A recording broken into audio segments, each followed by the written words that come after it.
Bonjour à tous, bienvenue dans cette nouvelle vidéo d'analyse technique en price action. L'objectif de cette vidéo, ça va être d'analyser et d'anticiper les prix pour la semaine qui va arriver. Je vais vous donner des indications pour les gens qui font du day trading, mais je vais quand même me focaliser pour le swing trading, étant donné que les signaux que je vous donne dans mon canal Telegram sont tous en swing. D'ailleurs, avant de commencer, si vous voulez rejoindre mon canal Telegram, vous pouvez le faire totalement gratuitement. Il vous suffit simplement de cliquer sur le premier lien dans la bio. On va commencer sans plus attendre par l'AUD USD. Alors ici, on est quand même en tendance baissière. On a une grosse tendance d'ailleurs qui est vraiment assez solide, mais on a des prix qui tendance à consolider. On a eu même des prix qui ont presque rejoint la moyenne mobile simple à 200 périodes. On a eu quand même un beau petit plus haut, mais derrière, on s'est fait ravaler et on a cassé un support qui est très important. C'est le support des 52. Donc on a fini ici par le réintégrer, mais cette zone de résistance pose problème et tant qu'on est en dessous de cette zone de résistance, c'est baissier pour l'AUD USD. Là, quel est mon billet?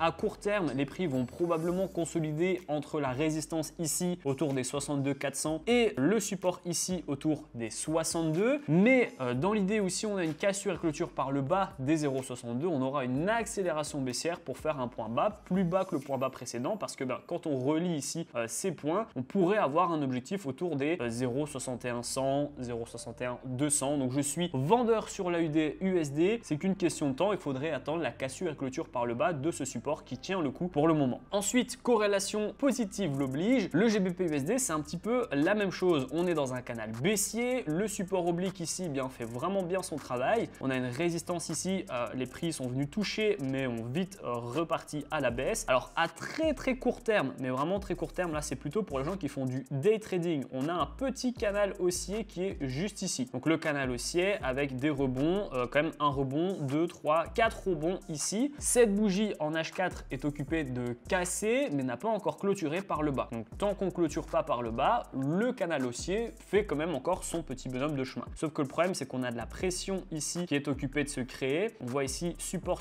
résistance, résistance. Donc forcément, plus on va se rapprocher de la fin de cet angle, plus forcément la pression va devoir casser. Casser à la hausse ou casser à la baisse, pour le moment, on ne le sait pas. On a quand même une grosse résistance ici à 1,23 200 qui va poser problème et le support ici oblique fait son job pour le moment. Donc je suis vendeur sur le GBP USD, mais à court terme, je ne me positionne pas. Tant qu'on est dans cette sorte de triangle, je ne vais pas me positionner parce que j'ai pas encore d'indication comme quoi les prix vont partir à la hausse ou à la baisse. En cas de billet acheteur, il faudra attendre la cassure et clôture par le haut de la résistance pour vraiment pouvoir acheter correctement. Et pour mettre une vente, il faudra plutôt casser par le bas. Je vais même dire le plus bas ici, cette zone de support ici par le bas avec le support oblique également. Là, on pourra vendre assez fortement. Pour l'euro dollar, là aussi c'est baissier, mais le point d'entrée est un petit peu plus intéressant. On a un support qui est là, mais on a une zone de résistance qui est assez proche des prix actuellement. On voit ici, ça fait office de support. Là aussi, résistance, résistance, résistance. Et on a la résistance oblique qui vient vraiment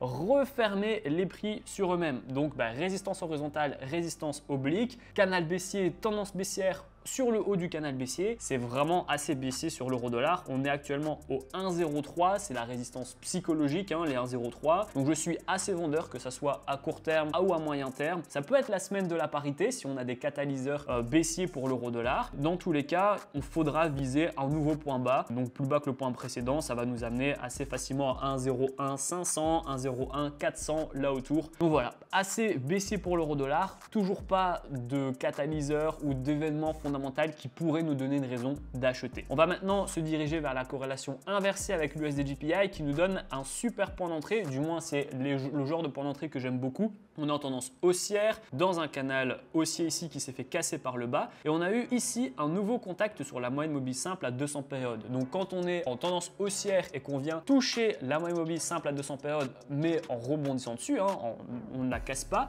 là j'aime bien mettre un achat pour aller chercher le plus haut précédent. Donc là, si on achète l'USD-JPY, on pourra avoir ce genre d'objectif ici aux alentours donc des 158 300, 158 400 sur le haut de la résistance. Et là, il y a quand même presque 300 pips à aller chercher. En day trading, on peut dans tous les cas aller chercher ici donc là on avait une résistance, là on avait un support, et la résistance. Donc on pourrait aller chercher en day trading cette résistance qui est juste ici, qui nous amènerait à 100 pips. Voilà, ça correspond à peu près à un objectif de day trading. Donc voilà, pour le moment, tant que les prix sont au-dessus de la moyenne semaine simple à 200 périodes, je suis haussier. GBP GPI me donne pas la même chose, pour autant c'est de la corrélation positive, mais on a un point d'entrée qui est un peu moins intéressant. Quand je zoome, on voit ici qu'on avait une grosse hausse, elle est presque ravalée à 100% cette hausse, et on n'a pas vraiment un bon point d'entrée. On est sur un niveau de support, on le voit, mais on est assez éloigné de la moyenne mobile, donc on n'a pas vraiment envie d'acheter parce qu'on n'aura pas les probas, et pour autant vendre, c'est pas cohérent avec le USD GPI. Donc je me positionnerai pas sur le GBP GPI tant que soit on n'a pas touché ici cette zone de support et montré un rebond technique, dans ce cas-là je pourrais acheter, ou alors qu'on le casse et clôture par le bas ce support pour que je puisse vendre. Mais pour le moment, si j'achète ou je vends ici, au niveau des ratios, de la probabilité, etc., on sera pas vraiment cohérent, donc je me positionne pas sur le GBP GPI. L'Euro GPI, lui, va nous donner un point d'entrée potentiellement intéressant parce qu'on est sur un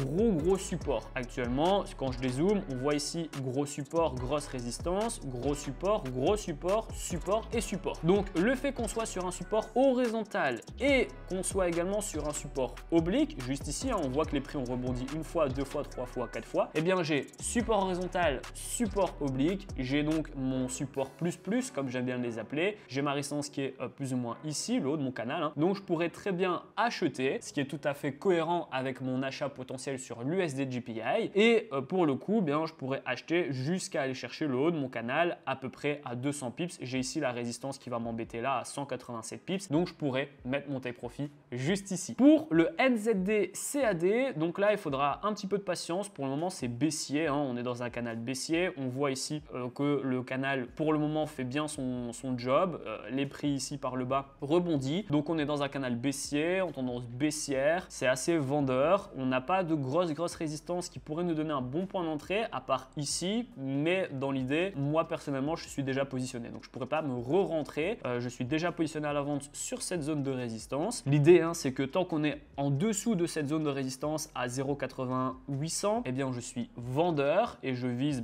plus bas que le point bas précédent, donc aux alentours des 0,79700, 800. Et si on casse et clôture par le haut cette zone de résistance, on pourrait avoir un petit élan haussier. Maintenant on a une grosse résistance qui est ici, avec support, résistance, et la moyenne mobile simple à 200 périodes qui va aussi faire office de résistance. Donc on aurait aussi un autre potentiel point pour vendre qui pourrait être intéressant en termes de ratio à ce moment-là. Pour l'Euro GBP, pour le moment, c'est assez neutre. Alors c'est plutôt haussier certes à court terme parce qu'on est dans un canal haussier, on voit ici, mais ça sera plutôt pour les gens qui font du day trading, ce genre de trade, parce qu'on est dans un canal haussier, mais quand on dézoome, c'est plutôt neutre. Le canal baissier a été cassé par le haut, donc il est plus d'actualité. On est en train de monter tout doucement, mais il y a pas mal de résistance à court terme qui pourrait faire chuter les prix d'une minute à l'autre. Donc voilà, je ne me positionnerai pas sur l'Euro GBP. Actuellement, on est en plein milieu du canal, on a la résistance aussi juste ici qui va poser problème. Un petit peu au-dessus, on a d'autres résistances, un petit peu au-dessous, on a d'autres supports. Donc là, c'est pas super intéressant de se positionner. Donc je vais pas me prononcer sur l'Euro GBP. J'attends un petit peu qu'il consolide et qui nous donne une vraie tendance, un vrai billet à plus ou moins long terme. Sur l'USD CAD, donc là, on a ici une tendance haussière avec une consolidation, mais la consolidation,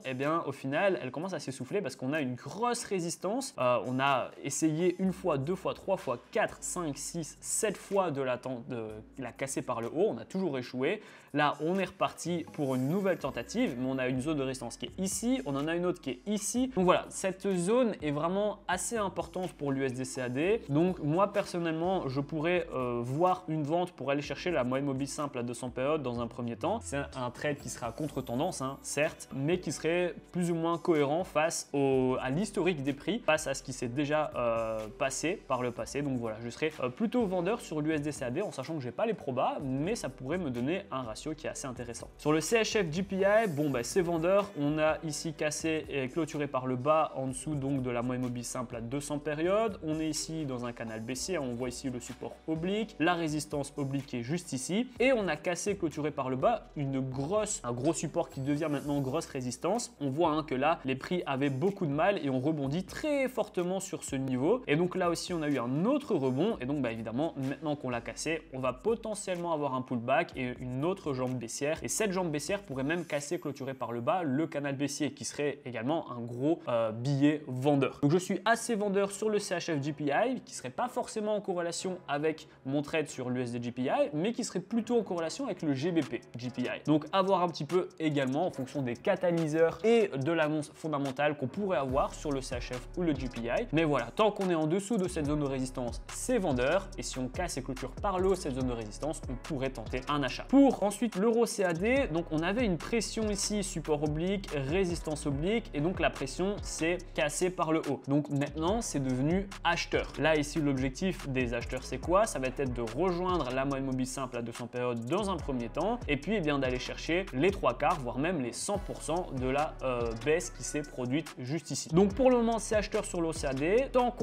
Si on casse et clôture par le haut la moyenne mobile simple à 200 périodes, ça sera encore plus acheteur. On pourrait solidifier et renforcer notre position. Si par contre on échoue la cassure par le haut, enfin la tentative de cassure par le haut, on aurait potentiellement une vente à prendre pour aller retester le support. Maintenant, on voit ici que c'est une grosse zone de support, donc les prix vont pas réussir à le casser du premier coup. Il va falloir plusieurs tests. Donc voilà pour l'euro CAD, c'est haussier depuis qu'on a cassé la résistance oblique. Pour l'AUD GPI, c'est assez vendeur aussi parce qu'on a cassé par le bas la moyenne mobile simple à 200 périodes. On a cassé également par le bas le support oblique qui était important, qui est devenu résistance maintenant. Donc un peu pareil, je vois un petit pullback pour aller tenter la réintégration, l'échec et la deuxième jambe haussière pour aller chercher un point bas plus bas que le point bas précédent, qui sera à mon avis autour de cette zone juste ici, vu qu'on a vu que c'était une zone de support qui était assez importante. Et si on la casse, on va aller chercher eh bien encore plus bas. Donc assez vendeur sur l'AUD GPI. L'euro NZD, je vais pas me prononcer parce qu'on est dans une consolidation. On voit ici qu'on est